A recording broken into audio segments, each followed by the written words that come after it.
Greetings, everyone. I'm Angela Robles, and welcome to SFO Continuity.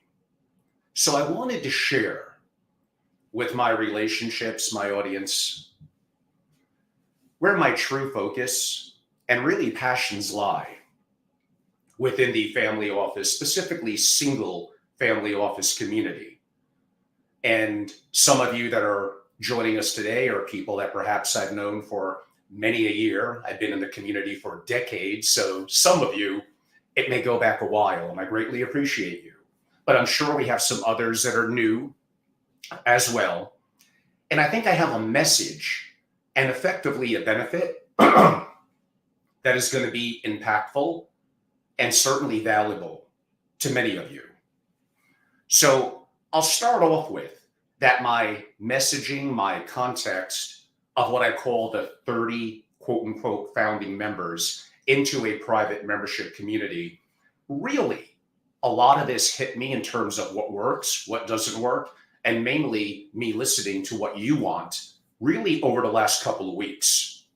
So before I get to that, I'd like to start mainly for those of you that are a little bit newer or haven't connected with me in a while, which I guess is good. I get outreaches every day from people that really are unfamiliar a little bit of even of my transition from Family Office Association. So to give a little bit of context, I'm a multi-decade entrepreneur, active in the family office community, and had a successful exit, being mostly known as being the founder and longtime CEO at Family Office Association. I sold to a wonderful man, and I hope they take FOA to levels that are beyond what I did. But that was not necessarily my passion anymore. Been there, done that. To me, was becoming a little bit too big and too commercial. Kind of discreetly, with little fanfare, I spent a lot of time in Wyoming this past summer, just really 7 or 8 months ago, and created technically the structure. I know a lot of great attorneys of a family office, a holding company, and I will be creating for me and my family an unregulated private trust company. So what I mean by all of this is I've been there, I've done that, I lived through it, I understand it, and having worked in the community for decades, knowing 2,000 plus family offices, incredible families, and thought leaders in the community, I suppose that gives me some enhanced insight of what works and what doesn't work. And now, having gone through it and sort of eating my own cooking, I think this is an important, let's call it, inflection point. So I thought about, and some that are perhaps on today understand, that my original vision for SFO Continuity as a private was going to be more focused on the depth of intellectual capital and value, my content. By the way, the majority of this community, and maybe this is what the majority wants, I'm not saying otherwise, effectively events or glorified event planner. And there's nothing wrong with that. If you do it well, that could be valuable. I think the industry has gotten overly saturated, way too commercial and sponsor driven, in my opinion. And there really is a dearth of deep intellectual thinking and effectively resources in the community. Even a lot of people that have known me for years have not known that I've traveled to Africa to create a family office in Nigeria, to the United Arab Emirates, to Europe multiple times. And this is earned. It's not a birthright. It's not something that I took in college and wanted to. I came into this community humble. Yes, I was that at one time. And really not knowing anything, but willing to put in the hard work, and got so fortunate to meet someone as wonderful as Joe Riley and then Ryan Anson along the way that would become back-to-back presidents in FOA that did such an amazing job. And I learned so much from them, but through osmosis and being around the community, hopefully I've learned a thing or two myself, and global travels were a part of it. So I thought, I've made mistakes before, I thought that effectively best practices delivered in writing and digital and online was really what quote unquote the audience wanted. And I do believe that's valuable. And for certain segments, maybe younger in the community that are more fluid online and socially, that is a very important thing for them. But I've learned, which I'm going to get to in a second, but I want to give a little bit of a shout out to those of you in the summer that had an opportunity, that believed in my vision. I greatly appreciate you. I'll forever be indebted. And I need to do the right job in terms of moving forward. So we really were not perfectly ready to launch at that moment. And then it ended up taking longer than I expected. But that time is now. And I always take care of those, I think it was 7, that believed in my vision over this past summer. And effectively from now through the following 12 months, their value, their true benefits truly begin. And it's an honor to be of service to them. Here's what I'm reminded of, and this is very, very important, whether I wanted to accept it or not. The strange part was I was good at it too, in terms of integrating programs, speaking face-to-face, engaging the audience. But I wanted to go in that different direction. As opposed to actively listening, I was forcing, I suppose you could say, my will on my new enterprises, quote unquote, on the audience, as opposed to listening to them. So in the last couple of weeks specifically, I'm reminded that the community has spoken. Nothing, no amount of my deep intellectual property on digital downloadable masterclasses, my best practices. And by the way, the industry is sorely, sorely lacking in that. Not to pat my back too hard. I've earned it over 20 years. And have a lot of great people around me. My content, honestly, compared to what's out there, it's really, really good. I absolutely know how to create a top 1% family office, and that's one of my digital downloadable masterclasses. And there's a variety of topics. But honestly, the vast majority of you are really not that interested in it. I think if you were to obtain it and view it, it would actually, you would gravitate it even more and appreciate and understand it. But the reality is we're still human beings. We're still social. You all, 99% of you, nothing beats face-to-face interaction. So where this started to come to light a little bit with me is my December trip, which was extensive, to Europe, primarily in Vienna and Austria, and the opportunity of having a gracious host, Alexander Galambos, and the opportunity of hosting a variety of programs in person. And you know what? It got my juices going. I miss it. I'm a very social person. I do enjoy the stage. So the opportunity for me in Europe, really heading into the holiday season, opened up my eyes. This is what people want. This is what I missed. And damn it, this is also, rather bluntly, what I'm good at. So a little more context. Really only a couple of weeks ago, I'm going to share a little bit of much of the last 2 weeks, and this will all come together in what I'm looking for in quote unquote, along with those that joined earlier last summer, really into effectively, and a new member actually, which I'll get to broadly because of the last 2 weeks. So a little bit of context relative to the last 2 weeks. I'm going to start with the 2 weeks ago. So in seeing the value of knowing people like interaction face to face, I had the opportunity to spend almost a full week in Palm Beach. And not to sound snobbish, I promise, but to me, Palm Beach is the Breakers. It's the Brazilian Court. It's the Colony. It's an opportunity to interact in some of the finest establishments, quote unquote, in Palm Beach. So for me, given I have connections at the Breakers, I don't want to go into too much detail, but let's say a combination of ownership group and management, and they've always been so gracious to me. They were kind enough to offer me some special opportunities to host in the seafood bar. For those of you that are familiar, beautiful, overlooks the water at HMF. They're pretty much their flagship. And I did a series of what I would call soirees, roundtables, investor roundtables, lunches and dinners. I also did a little bit in and around the Colony and outdoors at the Brazilian Court. And it was incredible. I'm just going to be honest with you. Those of you that I invited who didn't attend, like you, really missed a tremendous opportunity. And by the way, no true speakers and sponsors. And again, I'm listening to what the audience wanted. We wanted effectively fostered peer-to-peer among principals, rising generation, and legitimate decision-making, quote unquote, family office executives. And that is what I delivered. And the opportunity that came out of that, I'm thinking through some of it's playing out in my mind now. There was a Texan there that was an incredible real estate investor, incredible.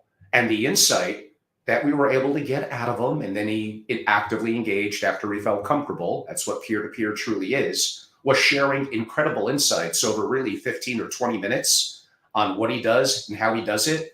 That was mind-boggling to me. And not the only one, someone incredibly active in the defense industry, both public and private, and sharing insights there, which related to geopolitical issues and certain things and how that's going to impact markets. Biotech, an incredibly talented actual principal. These are all principals actively talking in his example about biotech. There were others, but off the top of my head, that's a couple that stood out.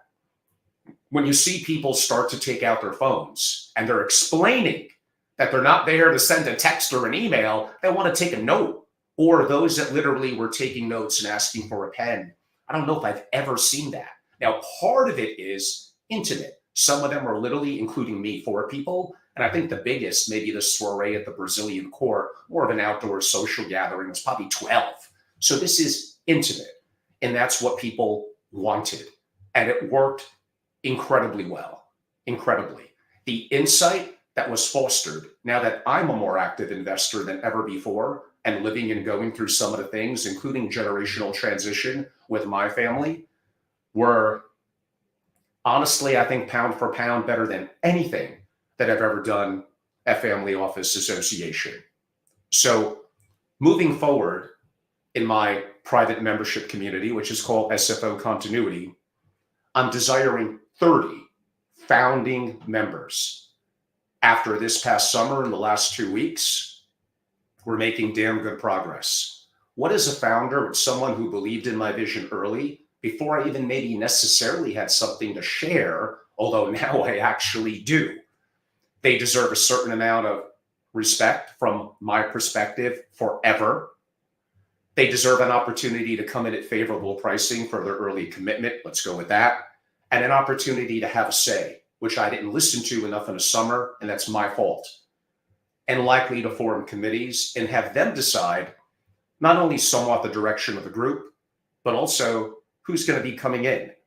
So I'm a believer in you build up to 30. That's my passion. That's my focus. Then you effectively take a pause. I could argue that could be as long as 6 months. And then together as a group, admittingly, my decision is final, but together as a group, we decide what we're looking for, who we're going to outreach to, and how we're going to grow.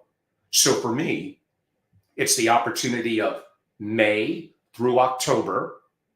New York City is effectively my home.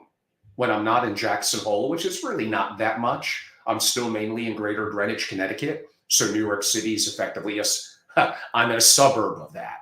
And New York, and like right now, heading into May through late October, I think is beautiful. So not a weather issue. So this upcoming Tuesday, I'm going to New York. I'm visiting a really kind of cool location that is kind of a very expensive music studio, a unique setting, and has a rooftop. So the opportunity for us as a collectively as a group to host opportunities, I'm going to kind of say monthly. There may need to be some nuances in the summer, but given that rooftop, maybe multiple times per month. And the opportunity of coming together, bringing in interesting people to a degree, which we'll get to in a second, but the opportunity that peer-to-peer. Now, is this primarily an investing-centric group? Yes. Is it 100% of what the group is going to be? No. And in investing, which I'll get to shortly, we're going to have incredible insights on being a private and direct investor, really, really deep. We'll talk a little bit more about that within the coming minutes. But are we absolutely going to talk about structuring, about best practices, about practice management? Honestly, things I'm really, really good in. But I know that's not what the majority of you want. So maybe that gets 20% of our time. I do understand the realities of the world.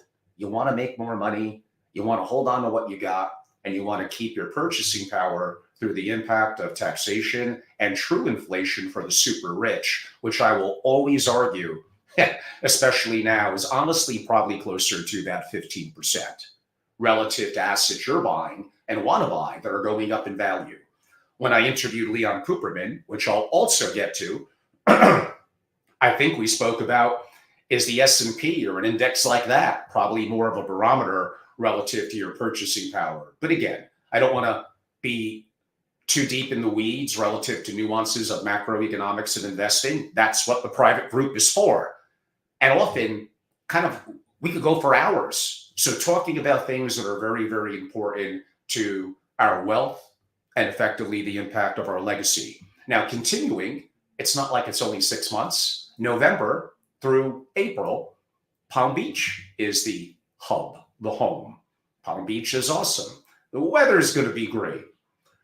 So I'm looking at New York City and Palm Beach as effectively being my hubs. And by the way, New York City in May is absolutely going to happen. So those of you that are committed, I greatly appreciate you. And absolutely you're going to see a lot more activity beginning effectively like right now. Would I like to weave in a little bit of Hamptons in the summer? Could I get y'all to come out to Jackson Hole, maybe October? Come on. And a little bit of LA. But I know the anchors, the hubs, it's done, it's set, it's dialed in, is New York, the best times of the year, and Palm Beach, the best times of the year to be there. And perhaps growth from that now that I'm more connected in Europe. And by the way, one of the founding members is from Europe, from that trip that I took. I could probably get the Nigerian family that I helped to create a family office in Switzerland for, and probably 1 or 2 families broadly from the United Arab Emirates. But primarily, probably 90-95% of our members initially and the founding members are going to be where I'm based from, North America. That's where a lot of the family offices are. And that's where I have somewhat of a, I guess you could say, a brand and a reputation. So as noted, I already have over 10, and some of these came on recently, founding members. When will I complete to 30? I don't know. Maybe it's in June. Maybe it's end of the summer. Damn it. Maybe it's into the fall and early winter. I don't know. And I have no guarantee that necessarily collectively as a group, we're really looking to grow much beyond that. Maybe it's so overwhelming. Stop it at 30 unless someone, God forbid, disabled, passes on or simply decides to move on. And if that's really how the group feels, and I don't think so. I think we always want new blood, new ideas, but not in a rush, I guess you could say, to do that. I'm not doing this because the money's so great in building a membership group or the founding members are notably under 10,000 a year. Do the math with hosting events and all that. It is absolutely not a great living. I'm doing it because I love it and I want to do it. And if the timing is right to potentially grow from that, that's great. But the insight that I get and things I learn from are very, very important to me. So those are a couple of things that I wanted to mention. You get favorable respect in terms of coming on early, believing in me and me believing in you, favorable pricing, and the opportunity to have a say. Now, I did promise I would get more back to the amazing 2 weeks, which would include this week. So to give you a little bit of context, and some of you have followed and sent me information on, and I greatly and shockingly positive commentary. I'm used to only hearing the bad stuff. This has been an incredible week here in my studios, not traveling, but I'm going to explain how it's incredible, but things are changing. And to be truly incredible for many of you moving forward, you're really going to have to be a member. You have to be supportive of what I'm building because you believe in it. You believe in the community and you believe that what's out there. And of course, I'm not going to mention names. That's really not that good. I mean, I'm just talking a little bit from my heart. I've been there. I've done that. I lived through it. I understand. But back to this week. So it started with my interview with Leon Cooperman. I've interviewed Leon in person, speaking of Palm Beach, right heading into COVID. Damn, I still got a pretty good memory. February 21st of 2020. I reached out to Leon. Leon, would you be willing to do a digital interview? He kind of said yes. And then towards the end of my interview, which was released on Monday, was a little over an hour. I've never done more than like 15 or 20 minutes. So I take that as a backhanded compliment that I kept him engaged. I take pride in my growth and what I've done in the community, having done also hundreds, actually probably about 1,000 interviews, and my invest in acumen and knowledge in geopolitics and macro. And some of that I kept a little discreet and quiet, like my work helping to create family offices. I don't know, I had my reasons per se, but now the last year or so has been a little bit more of a coming out party. I think my interview with Leon Cooperman was very, very good. I don't have a lot of followers in Family Office TV. Another one of my initiatives more broadly to the public. If you don't follow me on my YouTube platforms, that's one of them. My bigger one is at Family Office. Please go to subscribe, it's free. And many of you active on LinkedIn. I do a fair number of lives, including what I displayed with Leon this past Monday. The insights that Leon provided, and even stock tips to this day that he shared, I think were incredible. But let me walk you a little more through the week. I also had on, many of you know, Jolene Caruso, former vice chair of UBS, founded her own merchant bank, extremely active in women in wealth and women in business, and she's incredible. Really, kudos to her. And that interview, which got a little interesting. So I'm a believer the industry is boring and vanilla. And there's not many that do the podcasting and interviews. I think they're terrible. Terrible. I'm an imperfect person. I needed to be humbled. I make mistakes all the time. Maybe my style in my interviews is not perfectly for you, but my Joe Rogan-like long form interviews, and I went 3 hours yesterday in one. I'll get to that in a second. I think they're creative. I think they're good.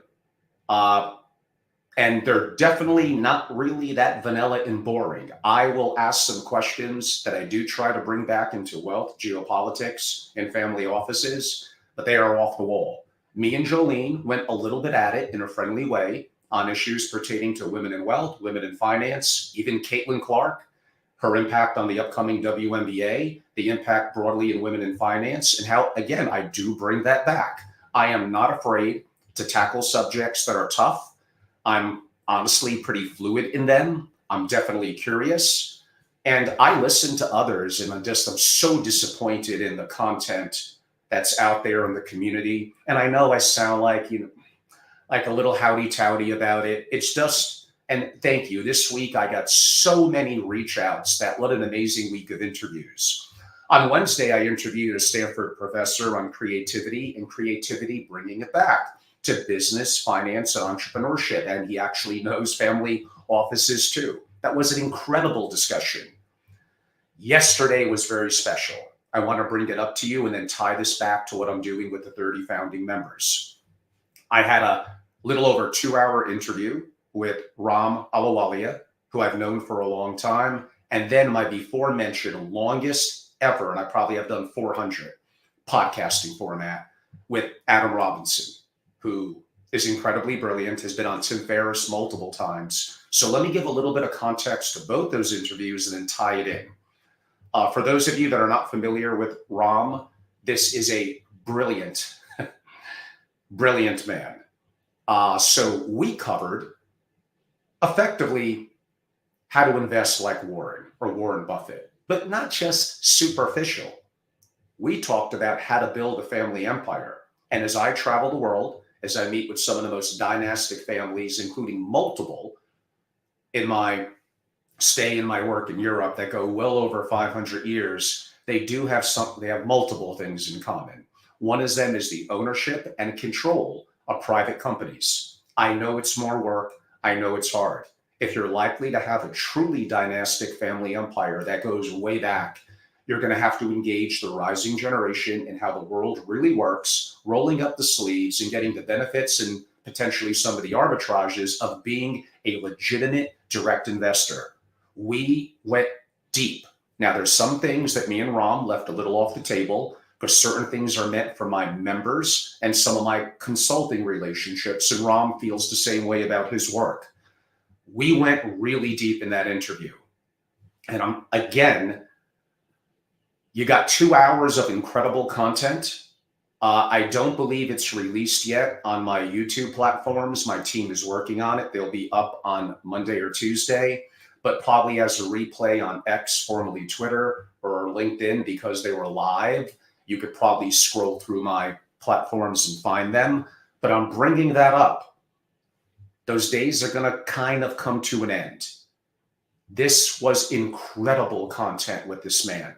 We also went over Meta, and he was on the Zuckerberg call from Wednesday night, and he shared his input on that. We went over uranium and nuclear plays. So it was not all directs. For those of you that are more public investors, we went hardcore into some incredible things with Elon, with XAI, with OpenAI. I'm a pretty active investor in the AI ecosystem, both, by the way, private and public. I am a direct investor. I am active. I have some controlling interest in some companies. I am living it. I'm not just talking the talk. So the big picture that I'm getting to is, honestly, more broadly, my audience at that interview, they actually got too much. I'm just being honest. I think what needs to be done in the future is maybe those are edited and clips are released. Maybe there's a 30 to 40 minute teaser where we give some great content away. Don't get me wrong. But I need to have the hook. I need to have the value that people like Ram are going to be of value to my founding members, my eventual members that come after that, and some of the consultative relationships that I take on. I am telling you, the insight in that interview with Ram was, it's incredible. I'm very proud to have a great guest on like that and to sometimes ask a good question to get it out of them. Adam Robinson, many of you are familiar with, one of the most brilliant men in the world, very opinionated, advisor to gigantic hedge funds and family offices. And we spoke about this latter part a lot. Maybe some of you didn't like it. A kind of an icon in chess, primarily due to him being tutored as a teenager by the one and only Bobby Fischer. And we went into a lot of things relative to chess, how it's impactful to the real world, where it's not. Bobby Fischer, would he have been a great hedge fund manager? And Adam shared some stories that I've never heard him say before. I've interviewed him multiple times in person, and the opportunity for interviewing him. Thank you. There's some comments coming in. Constantine, I'm really glad you enjoyed the Ram interview. Yeah, we dropped a lot of knowledge bombs, I guess you could say. So the Adam Robinson was 3 hours. I don't know where to start. Like from macro to Russia to Ukraine to geopolitics to non-family members working in the family office, the good and the bad, where the families have to take responsibility at the end, the buck stops with them. I have multiple sayings. By the way, most family offices, I know this always gets me in trouble. But maybe I like to be that bad boy in the family office world. I don't know, even though I suffer because of it. Most family offices are mediocre. It's just a reality. It's not just a mathematical average. When you've been to 2,000 of them, you know the really, really good ones very, very quickly. So they don't want to be told anything. They want to be left alone. Good family offices want to be mentored, and great, which is about 3%, want to be told the truth. And this is often the problem, and Ram brought this up with Elon. At this point, is anyone his court jester, or maybe it was Adam Robinson who did, that he could bounce ideas off and someone could tell Elon, that's full of shit. Your idea is totally wrong. Like, I don't think anyone's telling him that. And probably 98% of the time, Elon's going to be right. But that 2% that he may be wrong, may be really, really badly wrong. So my interview with Adam about how to process information, how to think about chess, about Caitlin Clark again, and women in finance and how that's intertwining, the world is changing. We covered a lot of subjects. Some of them were rather sensitive. And Adam was kind enough to say that was, again, among the most complex, creative interviews that he's ever done. And I received many, many reach outs. And again, I know my style is a little bit raw, a little bit unique, but you're not getting the quality of the content and questions and the time that I put in, sometimes staying up to 1 or 2 in the morning to think of things that are different, unique, to get people to open up, from Leon to Ram to Adam Robinson. Again, he's incredible. You're probably going to have to wait broadly the public till Tuesday or Wednesday until that goes up. But again, if you go to X, if you go to LinkedIn and scroll through my platform, I guess you'll get, for lack of a better word, an early look. But here's the big picture point. Sorry I took a long time to get to it. It's been a busy week in my studio. this week is I can't keep on doing that. I think I could do clips. I think I can maybe even do short 30 to 40-minute bursts. I do want to give away content. I love to give back. The family industry has grown so much since I first launched, and it has changed. And really, even since 2019, and the research shows it, how many new family offices have been created, which also means, other than COVID, a lot of them haven't really been in true crisis. They don't have the experience yet, and they kind of don't know what they don't know. And trust me, what they don't know, I'm going to clean up my language. It's a lot. It's going to use a much more colorful metaphor. They don't know a lot. So imagine now as a member that you're getting, and I already spoke to them. Leon's in New York now. He's Florida in the winter. He's New York now. We'll take Leon to a lunch with our members. We'll spend 3 hours with him. Rom, same thing. This guy's brilliant, by the way. Adam Robinson, he's down with that as well. Now, do I think the primary value of being a part of my SFO continuity, the anchor of it is you meeting incredible people and fostering peer-to-peer dialogue? That is definitely it. But what I like to bring, the people like I'm describing and others, really all of them, from Professor Jeremy Utley to Jolene Caruso to Leon Cooperman to Ram Alawalia to Adam Robinson to the families that I mentioned that were talking amazing things in Palm Beach, to get them to officially join, those that have it, and come up to New York and share with their peers. But I do agree, selectively, the right, I'm not even going to really use the word speakers, but people to interact with the peer group. Maybe we're just sitting down talking, again, having lunch. I think that's going to be very, very important. I can't emphasize enough that, again, I gravely underestimated the face-to-face. That's my bad. I made a mistake. I make them sometimes. And we are at it right now. Like, I just came back from Palm Beach. I'm doing it again in New York in May, in June, July. Maybe we do a Hamptons in place of the city now that I have that rooftop access. So I am back in this direction and I am busy. You need to be a member. This is a membership group. I'm not running an event company. I'm not looking for, let me get a sponsor here or there. No, been there, done that. Now, do I get invited to certain interesting family office groups or roundtables or luncheons that I may broadly invite some of you others to? Sure, where it's a good fit. I'm going to be emceeing and talking about my experience as an AI investor to a program at Smith and Walensky on May 2nd. It's not mine. So founding members, I'll invite first if they can make it great, and then I'll open up my Rolodex a little more. So sharing in what I get access to, but technically, again, that's not necessarily my event. My events are going to be far more uber private. Even what I did at a New York steakhouse a couple of weeks ago really was a friend of mine's event that, in terms of, he was hosting on a variation of investing in private companies, but not necessarily what I'm doing more exclusively at SFO Continuity. But it still was good and a great steak, I might add. So I think what I really took for granted and maybe overlooked is the camaraderie of knowing, sharing, and connecting with amazing families and family offices. No amount, it's stuck in my head now, no amount of content and digital masterclasses will ever match the insights, the connections, the accountability, and actions when the right people come together and that's fostered.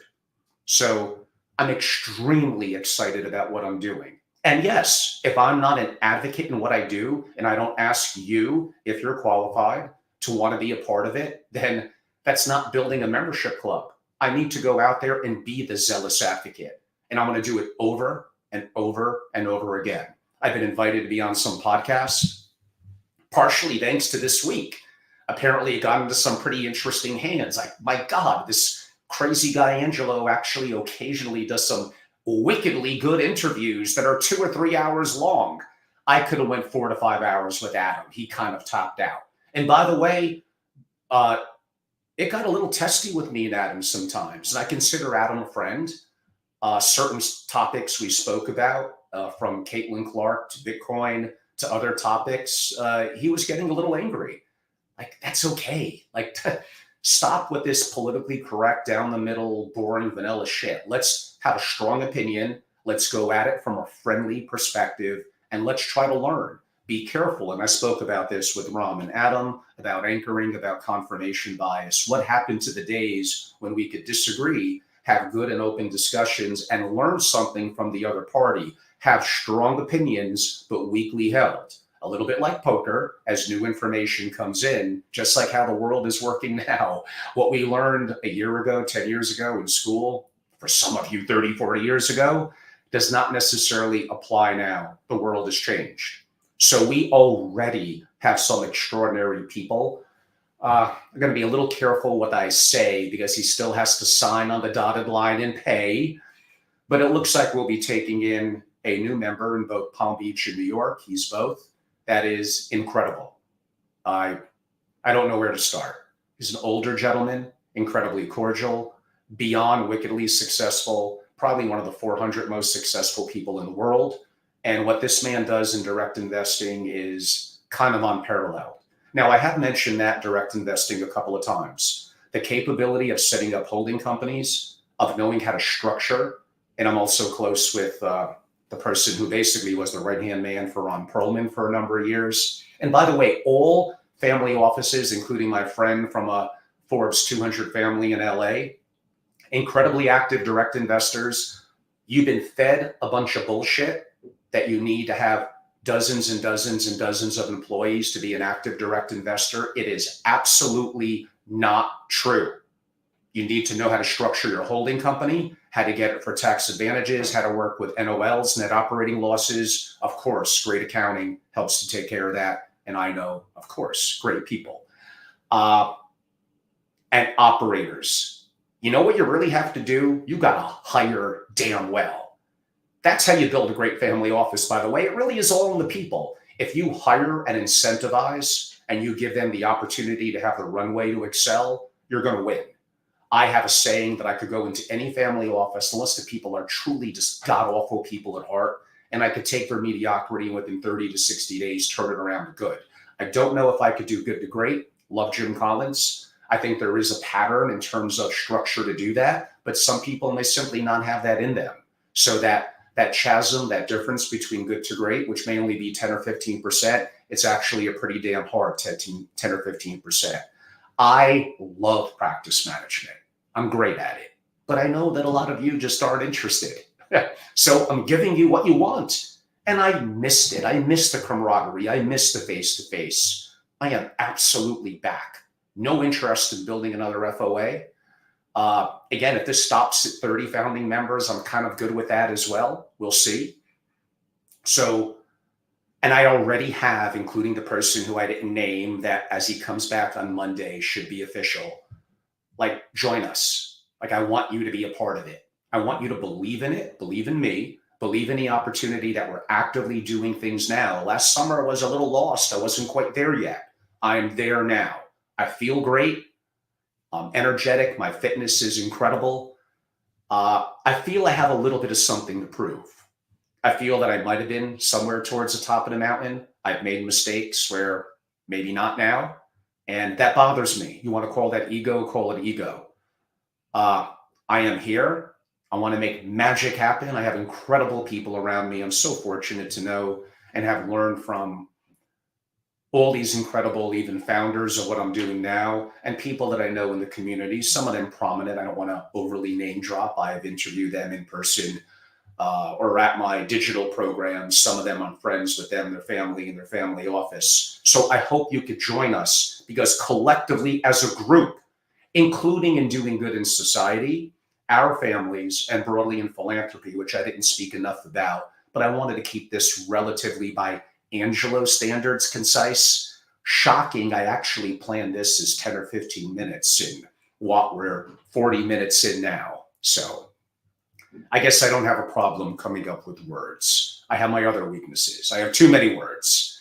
So one, or in ending, I hope you could join us, because collectively as a group, we could do amazing things. Now, other quick parting comments, because some of you may not honestly be qualified to be a part of what I'm doing here in SFO Continuity. And again, it's a charter member pricing. It's not inconsequential, but it's not a lot of money either. I'm not in this for charity. You have to join because you're going to get 100x value, especially from this day, or really from 2 weeks ago, moving forward. And very simply, you could go to angelorobles.com. Again, my website, angelorobles.com. Go to the membership tab. It's pretty simple. I decided not to, like I talk, to make it too long. And it's actually easy to join. There was one person who did so and paid and honestly was not qualified. And I had a conversation with them. I spoke about things that they may be able to be involved with me on, which I'll get to in a second, and refunded the Stripe their money. So that may happen occasionally, but I did want to make the process easy. So again, angelorobles.com, go to membership. It's pretty simple. Read it in about 2 minutes. You'll figure it out. Perhaps you watch this video and simply move forward. We will, and I don't know, maybe it does take until the fall. Maybe it takes until June 1st. We will hit 30 members. And I want you to be a part of it for a variety of reasons, including favorable factors to you. For those of you that may be watching that may service in the community or not quite be a good fit, I appreciate you. I love the fact that you're interested, and hopefully my content, including my free content, which again may get a little bit more limiting in the coming weeks, but is still going to be valuable. Consider me a friend. You could reach out to me anytime. And many of you I also learn from too and provide value to the community. I really do appreciate you.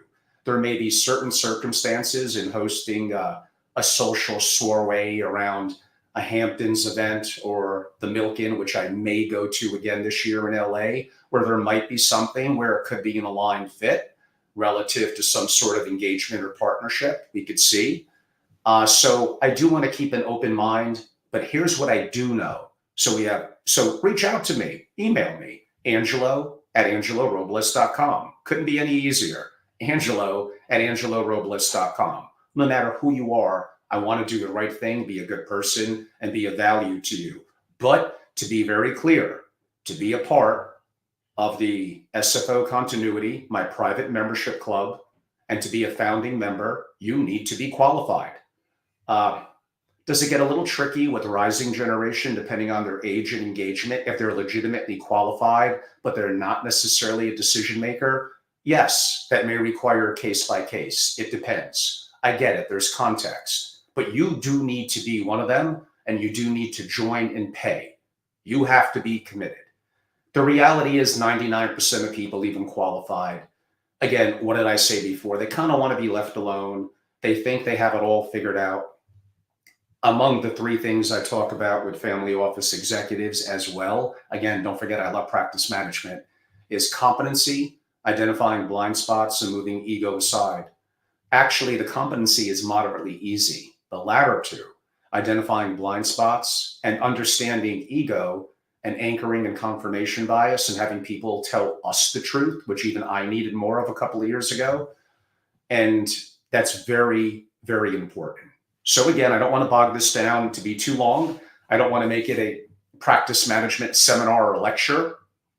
And by the way, for everyone, what I did mention about my masterclasses, my members will get that automatically. They'll be giving a discount code. They don't have to pay for anything. But if you wanted, no matter who you are, to engage in my digital downloadable masterclasses, one is up now. It's up on my website under, well, obviously, Masterclass. And it's how to create or reimagine into a top 1% family office. It's a little bit of my life's work over 5 or 6 hours. I'll probably also add to it. And I have others coming up about AI in family offices, about sovereign risk and disaster preparedness, a massive consulting project I did for effectively, honestly, a Forbes 20 family a couple of years ago, early during COVID. I know that subject better than anyone in the family office world, and arguably better than anyone else in the world. You need to become more of a global citizen. You need to diversify. And there's a variety of techniques, strategies, connections to do that, that as my members are interested, they'll get access when I release that digital masterclass in the summer, and happy to have conversations with them one-on-one. So even if you're not qualified and don't want to be a member of SFO Continuity, I still love you. I still want to give you some of my free content in LinkedIn and Family Office TV and YouTube. Sure. And there still are ways you can engage, whether qualified or not, or it's a pricing thing with some of the masterclasses, which are priced as digital downloadable 24/7 access incredibly cost effectively. They're too cheap, but I wanted to make it accessible. I want to give back to the community. I wanted to provide value. I'm just reading a couple of things that came in. Thank you. Thank you. One or two also texted me. And I'm glad you enjoyed this week and some of the interviews that I did, because I don't know if I'm ever going to have something quite that level of length and detail and everything that we share, as I'm really focused on my private membership community that I want you, as qualified, your consideration to be a part of. Again, I'm Angelo Robles. Go to angelorobles.com and simply go to membership. And if you want to peruse around what I'm doing in some of the interviews and masterclasses and consultative work, go for it. I'm happy to be of value where I could, but I need to have tight controls. I need to live up to what I say I'm going to do in SFO continuity, which is, again, my membership. And now is the time. And those of you that came on in the summer, I greatly appreciate you. I'm sorry it took this long to really get it up the way I wanted to. It took months longer than I thought. But we are here now, and that's what matters. Thank you all for your considerations.